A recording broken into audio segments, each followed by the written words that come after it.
normally I'm quite professional. So बोलना नहीं चाहिए पर मूड खराब हो गया यार आज. No. Be professional. Hello and welcome to Cricket Buzz Live, a neutral cricket forum. I am Gaurav Kapoor. I have with me Mr. Ajay Jadeja and Mr. Zahir Khan, who will agree with me कि mood थोड़ा तो खराब हो गया. चलो कोई बात नहीं. We are human after all. बिल्कुल We are humans. नेचुरल है और आदत नहीं है ना. Yes, we are humans. We are not used to our team, Indian team, losing like this. Sir Indian team last कब आ रही है मुझे तो याद भी नहीं आता Yeah. कि और खासकर होम सीरीज में 2015, sir. 2015. 2015 तो मेरी याददाश्त जरा ज्यादा खराब हो गई है. 3 साल भी याद नहीं है. देखो 4 years, sir. He just It's 2019. We played that graphics beginning of the match today. अच्छा मतलब 2 साल नहीं मतलब 2 घंटे की याददाश्त चली गई है मेरी. That's because no, you remember that. We only remember things when they have diagrams on them. It had no I diagram on remember it. the graphics and I remember you jumping the gun. Jumping. Oh, that's right. I did. I did jump the gun. I'll tell you what exactly I jumped the gun on, which was about the toss. Today, of course, Australia won the toss. But unlike the previous 4 games that went against the toss, today has gone with the toss. Of course, there are minor formalities like batting and bowling that have to be done after the toss. Aaron Finch decided to bat first and it worked out well, especially Usman Khwaja getting yet another big score, getting 100, and Australia getting to 272. On this kind of surface, though, just way too many for India to get. In India all out for 237, falling short by 35 runs. Rohit Sharma and then Bhuvneshwar Kumar. Yes, you may find it slightly shocking, but it was Bhuvneshwar Kumar who was the second highest scorer for India. Okay, explain that.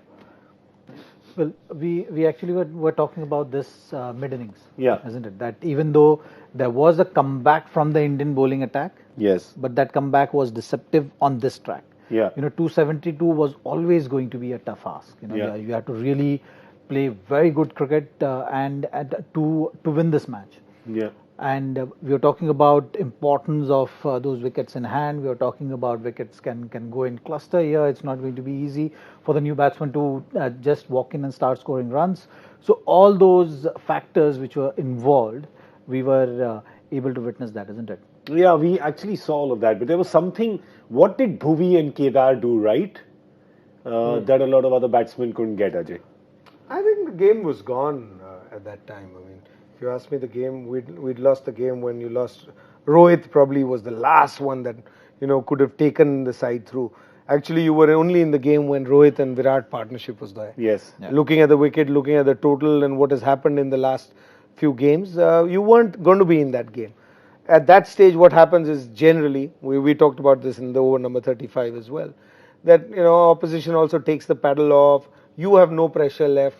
All you're doing is playing the ball at its merit because you're not looking at the scoreboard. You're not looking at the run rate. As soon as you get close again, that's when you got to start thinking and try and do things or force the issue. On a wicket like this, it's not a wicket that's going to hurt you or harm you in the sense that it's going to keep so low that it's going to go under your bat when you defend or it's going to take off when you're defending. It's a wicket where you're trying to force the issue. It just stops a bit, does a little bit. So at that, just to answer that particular question of yours, what did Kedar and Bhuvneshwar do right? The others didn't. That they, in that middle of that partnership, weren't trying to force the issue. They were just taking what they were getting. Yeah. And bowling was not that kind that they would run through you at that stage. So it looks like that. And the numbers look better. In fact, at the end, it only looks we lost by 35 runs. It was a great partnership, though. I mean, the two of them, they got it really close. It was a 90-run partnership that they had. But I know what you're saying. You're saying that they didn't have to force the pace, and but the thing is that the pace was never required. I mean, when you need 5.5 and over from the get-go. Could the other batsmen also have done what these guys did? Because there was never really any asking rate pressure. But you were bowled out the way I see it. I Yeah. mean, Shikhar Dhawan was caught behind at the start, and once Virat went, you don't see that generally. You rarely see Virat trying to muscle something, Yeah. and that too that early in the innings. If anybody who can get to watch that game, he's trying to muscle it, losing his shape, he gets that edge, and then Rishabh Pant who walks in at 4 trying to defend. go straight to slip. Yeah. You know, he you got- should not be defending. He No. should only be attacking. No, I mean, I won't say that, but I mean, you get beaten by bowlers on Yeah. a wicket like this. You were, but the credit to Australians is that they had a slip in there because this man is an attacking player. So Yeah. they were always thinking wickets. Yeah. And once you got that, and then Vijay Shankar got one nice short ball, he pulled it for 6, and then he tried to pull one again, and that didn't probably bounce as much. Top edged it. So when you're 4 down at that stage, then there's very little that is left. And then somehow Rohit went into a shell, Yeah. which is also something that you don't see usually. So, and then it was what, 3 times? I mean, he was dropped a couple of times. And so I think you were bowled out. I mean, the scorecard also says you were bowled out, but you were bowled out Yeah. way before this actually ended. Yeah. This was a drag, and the mood that has gone bad is because that we had to sit and wait for this thing to go down. For the so eventual badly. end. to come. But if you also look at the whole series, I think Yeah. the Australian bowlers have done very well. You know, Pat Cummins has taken how many? 14 wickets. 14, you have yeah. Zampa, who has been on the expensive side, but has been picking up wickets consistently. I think he's taken about 11 wickets in the Yeah. series so far, and Richardson. Yeah. You know, Richardson also have contributed. I think he's played how many? 3 games, and he's taken 8 I mean, Zach, wickets. look, you're saying he's been expensive, but I mean, he's still going it under a run a ball, and you'll take that. You'll take 11 wickets for Yeah. under a run a ball, won't Yeah. you, in 5 games? So you have 3 bowlers. Yeah. In the series, creating this kind of impact. So even though you might say, okay, you know, Khwaja has been among the runs, now Finch is back in form, but I think the real winner has been the Australia's bowling attack, who Yeah. has been consistently putting pressure on this Indian batting lineup. Yeah. They've been winning situations and phases of matches. That's something which has been happening. We've seen consistently. And also, they've been ticking that first box which we always talk about, isn't it? With the new ball, setting the tone of the match, setting the tone of the innings, taking that wicket. You know, so that's something which Australian team will take a lot of confidence from going forward from here.